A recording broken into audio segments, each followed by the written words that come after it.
মঙ্গলবার দুপুরে বোয়ালখালীর সরোয়ারতলী ইউনিয়নের বটতল এলাকার শিলপাড়ার একটি বাসা থেকে গৃহবধূ শেলী শীল ও তার ৫ বছর বয়সী শিশুকন্যা অন্তরার মৃতদেহ উদ্ধার করে পুলিশ। শেলীর পরিবারের দাবি, যৌতুকের কারণেই শেলীকে হত্যা করে স্বামী অসীম। অনেক সময় যৌতুকের জন্য নির্যাতন করে আমাদের বাড়িতে পর্যন্ত মারধর করে পাঠিয়ে দিত। এটা কোনো আত্মহত্যা আমরা মেনে নেব না, কারণ আমরা এটা বডি করে আসছি। এখন আমরা কোচে গাছের মধ্যে আমাদের পক্ষে স্টাম্প বাইন্ডিং আছে, এদের স্টাম্প বাইন্ডিং আছে।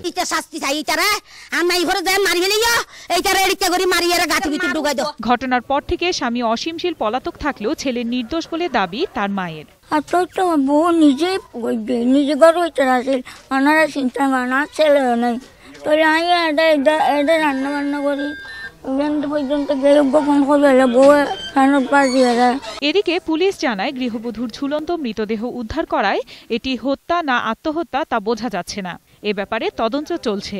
এটি মার্ডার না আত্মহত্যা এবং কারার সঙ্গে জড়িত থাকতে পারে বিষয়টা আমরা খতিয়ে দেখছি। তদন্ত না শেষ না হওয়া পর্যন্ত এই মুহূর্তে আমরা কিছু বলতে পারছি না। হত্যা কিংবা আত্মহত্যা যাই হোক, নেপথ্যের কারণ উদ্ঘাটন করে বিচার দাবি করেছেন নিহতের পরিবার সহ এলাকাবাসী। Desk report, ২১ television.